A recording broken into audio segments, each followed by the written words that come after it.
Hi everyone, it's Monica, and welcome back to Tailor-Made Cards for You. Today I'm participating in the monthly Just Cards video hop, and our theme this month is flowers. Now typically we have our video hops at the end of the month, but we decided to change it up, and now we're going to be featuring all of our videos in the middle of the month. So hopefully you'll be able to join in every month and get some inspiration. So our theme this month is flowers. And what I'd like to share with you today is a card that I created using a sunflower from iBreak for Stamps. And I'm also going to be showing you a technique on how to color flowers, or any image for that matter, using alcohol inks. So before I got started, I took some regular rubbing alcohol and I poured it into my Arteza water brush. And this is just a regular water brush that you would typically add water to, but instead of adding water, I added alcohol. Now, the next thing I did is I took my little spritzer from Ranger and I added some alcohol, rubbing alcohol to that as well. And then I took some of my alcohol inks and I put several drops into my spritzer. Once I had my drops in my spritzer, I went ahead and I shook up my little spray spritzer, and then it was ready to go. Now, the cardstock that I'm working with is glossy cardstock, and you do need a non-porous type of surface when you're working with alcohol inks. So I took my glossy cardstock and I spritzed it just to create a subtle background. And then once I was happy with the coverage, I did take a stencil from Holtz and I put it over my glossy cardstock. Then I took some of my alcohol ink and I just squeezed some of it onto my Ranger mat. And then using a makeup sponge, I dabbed that into the alcohol ink and I started adding that over my stencil. Now the alcohol ink does absorb pretty quickly into my sponge, so if you want to have it go a little bit farther, what you may want to do is just put a few drops of your alcohol ink onto your Ranger craft mat and then spritz it with that water and alcohol base, and that will dilute it just a little bit but create a little bit more moisture to work with. So once I was happy with my background, it was time to stamp my image. Now this beautiful sunflower stamp is from iBreak for Stamps, and it's one of my favorites. It is the large sunflower and it creates a stunning stamped image. Now the ink that I'm working with is black Archival ink, and I am adding some clear embossing powder. It's important when you're working with alcohol inks, especially when you're coloring with them, that you use your embossing powder. And that creates somewhat of a barrier so your alcohol inks don't run all over the place. And you'll get a better idea of what I mean as we progress through the video. Now, I don't heat emboss as often as I should because I really do like the results that I get when I do use my embossing powders. But hopefully I'll change that in the near future. The way that I've set up my studio, I have my embossing powders and my heat gun right to the right of my desk, so they're easy access. And I don't know about you, but with me, if it's not close to me or if it's out of sight, it's out of mind. So I have rearranged my studio so that way I can visually see all the products that I want to use more often. All right, so once I was finished with my heat embossing, it was time to color up my image. So I put some of the alcohol ink onto my mat, and then using my water brush that is filled with alcohol, I started coloring my images. Now, I'm not really sure what would happen if you actually used water in the water brush to color with your alcohol inks, but because it is alcohol ink, I did decide to actually use rubbing alcohol, and that really moved the color nicely. You probably could also just use a regular paintbrush when you're coloring with your alcohol inks, but I really wanted to have some moisture when I was coloring it, and I wanted to be able to fade out the colors. So start out with a little darker and then fade them and blend them so that way it looked like a true blended image.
Now when I went to color the leaves, I wanted them to be just a little bit darker, and this is where the embossing comes into play. The embossing powder works as a sealant, so when you put the alcohol ink directly onto your cardstock, it doesn't run all over the place. Now it does run, so it's not like you have complete freedom, and you're going to see here where I kind of screwed up, and it did go out of the leaves, but we're going to fix that in a minute, so don't you worry. There's a lot of ways that you can fix mistakes, and I'm going to show you a couple ways as we progress. So the first thing I did to try to correct that ink spot is I just added some more alcohol ink and then I blotted it. And that did make the green a little bit less vibrant. And then as we go along, I am going to add some more stenciling, and then I'm going to add some remnant rubs to color that up. So back to the coloring of the leaves.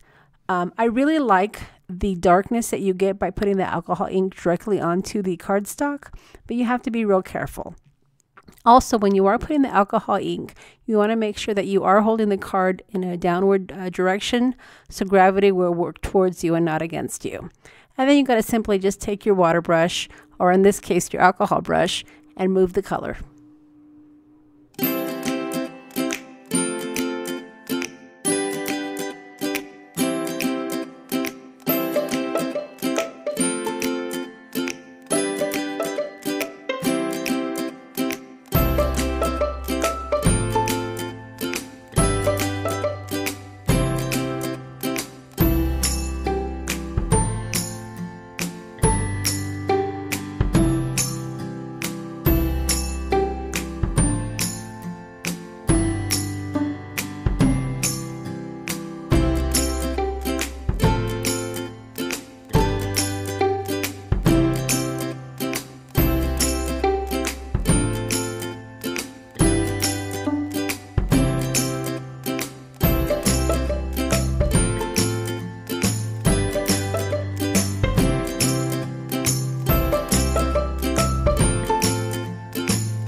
So once I was finished coloring up my image, I wanted to add a little bit more interest to the background. Now, even though I did have this stenciled background, I wanted to add some block numbers that would really make my card pop. Now, if you've never used remnant rubs before, these are from Tim Holtz and they're from the Idea-ology collection. And I love these. If you've seen any of my previous videos, you've seen that I use these often. Now, not only do they have the numbers, but they also have remnant rubs with images and nature, all sorts of options. So I would highly recommend that you check these out because these create some stunning backgrounds. And you can mix and match the remnant rubs as easily by not only using the numbers, but you can use the natures. And then some of them even have little chit-chat statements that you can use. So they are really good bang for your buck, and they add a lot of interest on your backgrounds. Now, not only did I use the remnant rubs, but I also used a sticker quote from the metallic collection. And there's some great quotes on this collection as well. I really like how the metallic pops out, and it really matched the black remnant rubs as well as the golden sunflowers. So it really made a nice combination. So as you can see, I went ahead and just continued to add the remnant rubs just to create more interest. So as I indicated earlier, this is a video hop, so make sure that you check out the links below the video so that way you know where to go next.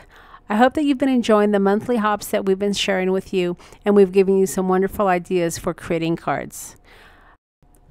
With our theme being flowers this month, hopefully we're giving you lots of ideas to create some spring cards as well as some Mother's Day cards.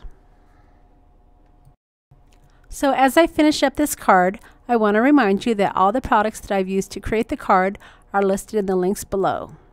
If you've enjoyed the video, I would sure appreciate a thumbs up. And because this is a video hop, be sure to share our videos and invite your friends. If you haven't subscribed to my channel yet, this is a good time to hit that subscribe button.